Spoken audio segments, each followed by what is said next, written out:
Speaker. Really, it's a pleasure to meet you here. And yeah, I'm always, when I meet our Georgian friends, I'm always saying that, well, I am 2 times Prime Minister, just now opposition leader, and still not in prison. I'm very happy.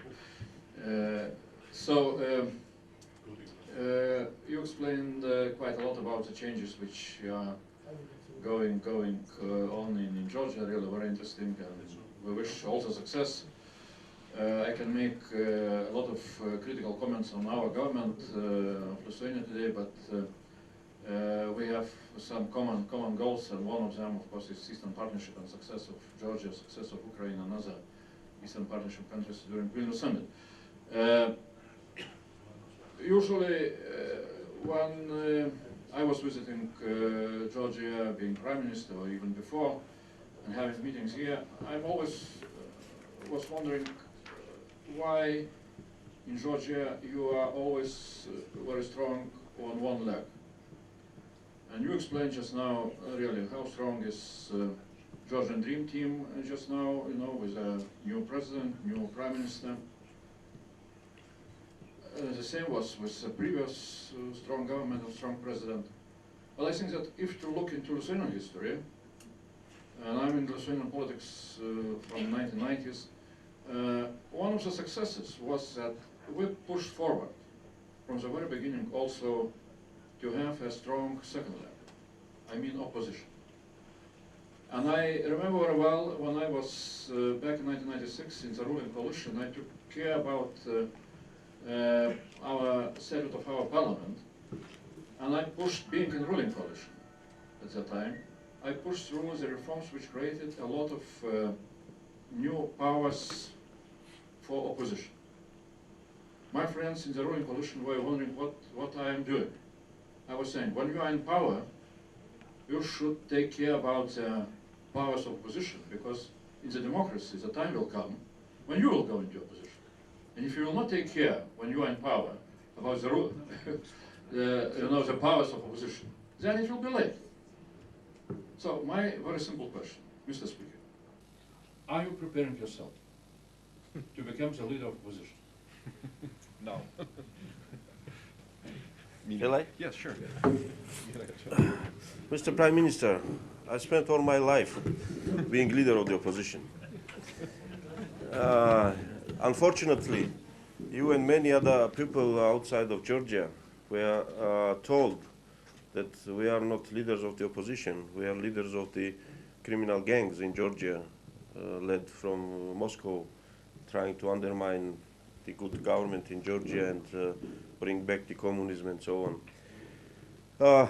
Who else than we, who went through very, very difficult years in free Georgia, know what it means to be in the opposition? I represent the party, and I was privileged to be chairman of the party for 8 years, which was founded in 1978, when Georgian people raised their voice for defending Georgian language, successfully, by the way.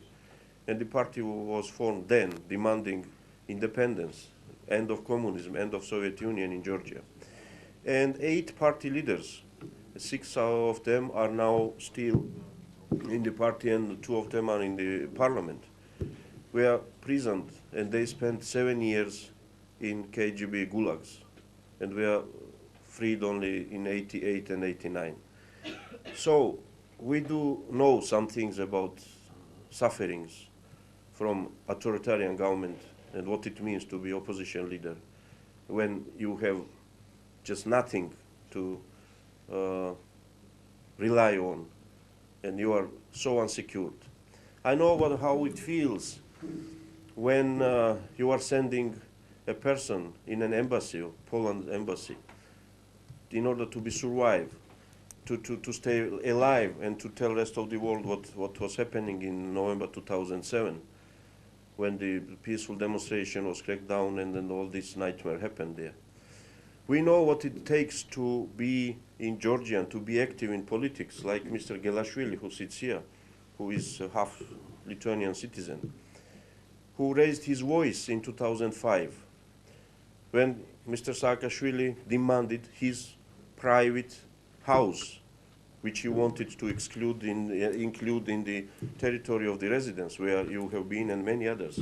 And that building is still there. And when Mr. Gelashvili said that he wanted this house for his family, but if state wanted, he was willing to sell it. But the answer was, no, no, no, you have a couple of other millions somewhere. Therefore, this house must come for free to us. And when he went and made this public, after 2 weeks, 15 masked people stopped his car at 2 p.m. during daytime in center of the city. And he was beaten and he survived because he was taken here to Lithuania by his friends by a special charter race. And until now he has metal bones here because he was just meant to die there. And this case was not investigated, and it is under investigation now. And if that case leads to somebody, I don't know, is that Mr. Vashadze, Mr. Usupashvili, Mr. Merabishvili, your colleague Prime Minister, or my colleague, former Speaker, or I don't know, anybody. I don't think that anybody has right to say that, well, we should stop there, because somebody is a former politician. This is the reality in Georgia. And we need to deal with this reality with least problems.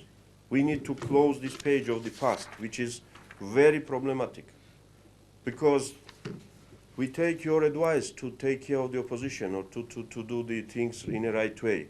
And I'll not speak anything about the things what is in the parliament. It's up to my colleagues from the opposition to tell what we are trying to do. And they should remember what they were doing with the opposition in the same parliament. But it does not make us innocent or immune if we are better than others. When we say we want to Europe, we want to reach the European standards. Because it's so easy to be better Democrat than Saakashvili was in Georgia. But if we set this standard for us, then we will ruin this country again. Therefore, it's not about revanche. It's not about to perform better than our predecessors were performing. That's why we are here. We want to perform on the level of European political parties, on the level of the European parliaments. And at the same time, we deserve some objective evaluation. If we are pointed on the problems, why former Prime Minister is in pretrial detention, very legitimate question. We should be asked that question. We should be requested to give the answer on that.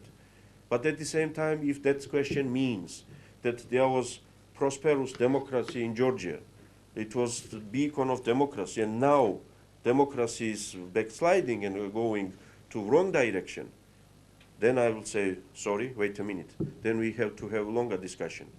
If that's the question, that it was better and now it is worse.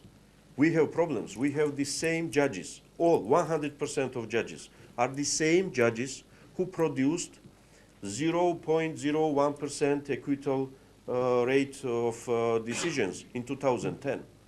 How it happens on the earth? The very same judges are there. Are they ideologically somebodies? No. They were suppressed and pressed to perform like that. Now they are seeking for new masters.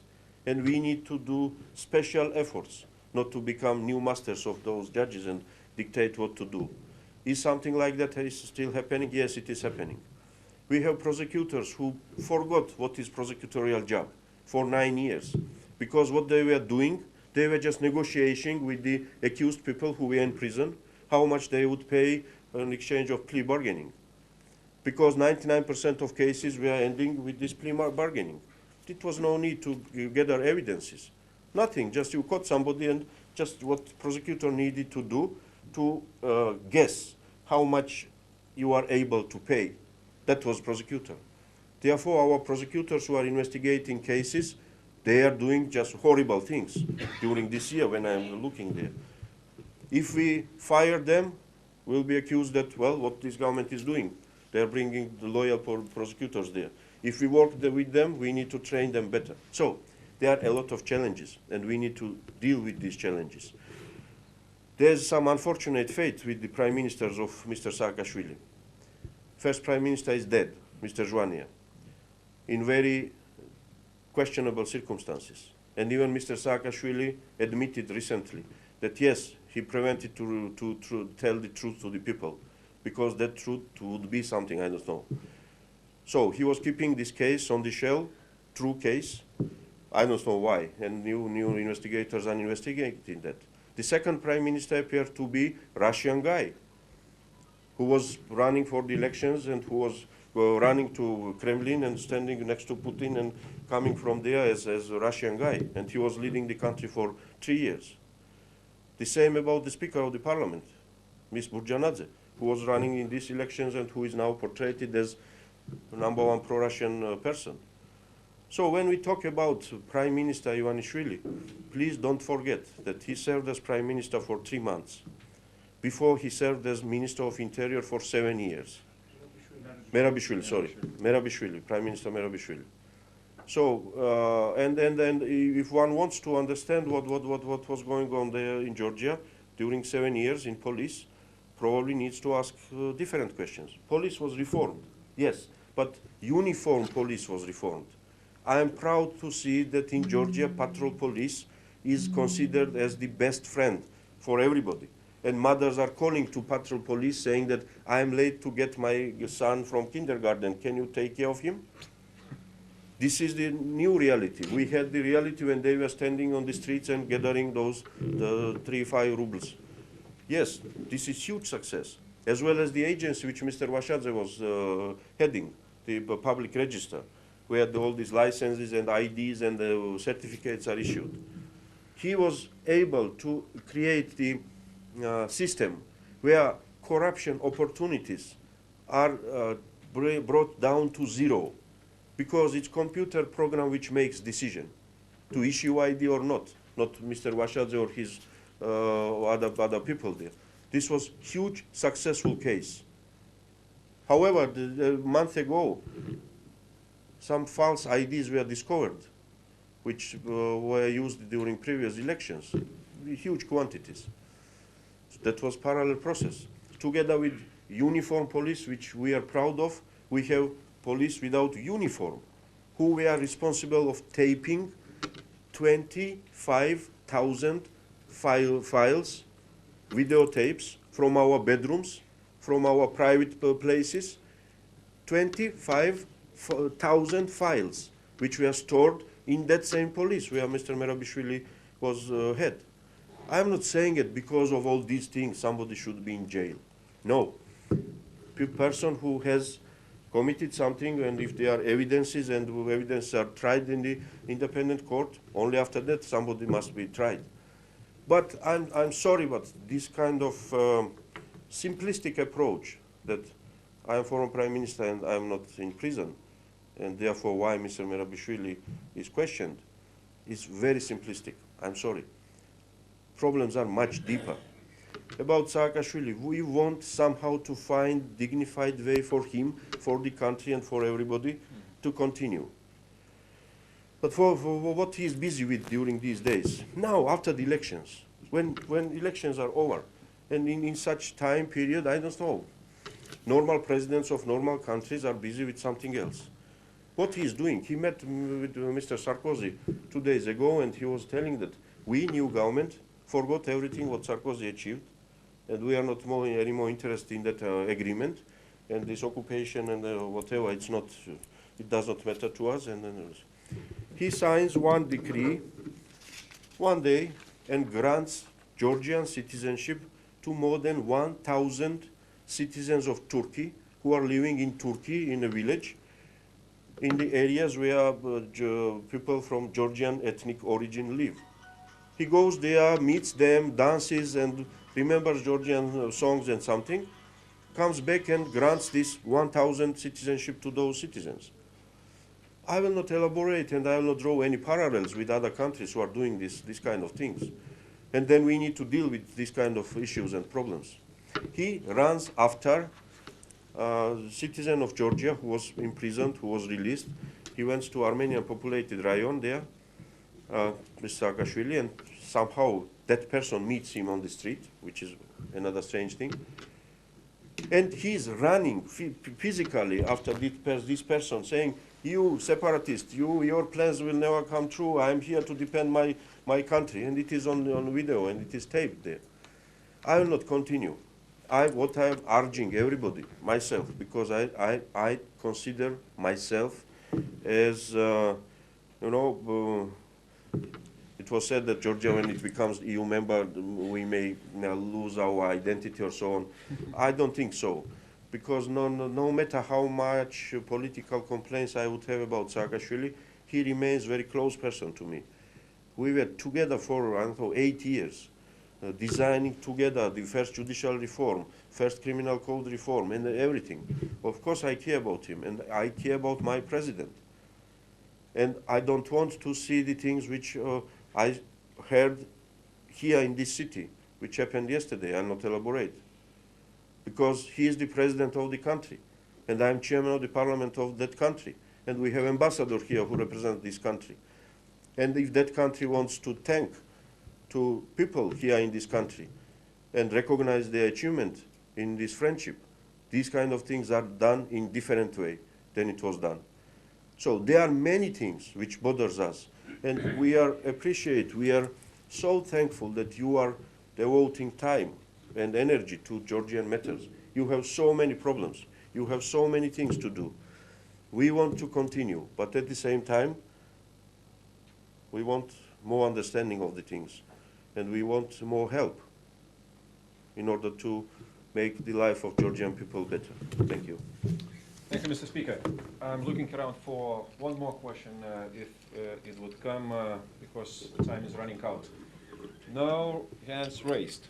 Mr. Speaker, well, thank you indeed very much for your very frank and open language. I mean, you talk to us. I think this is very, very important, I mean, to talk this language among partners and those who really might support and do support you.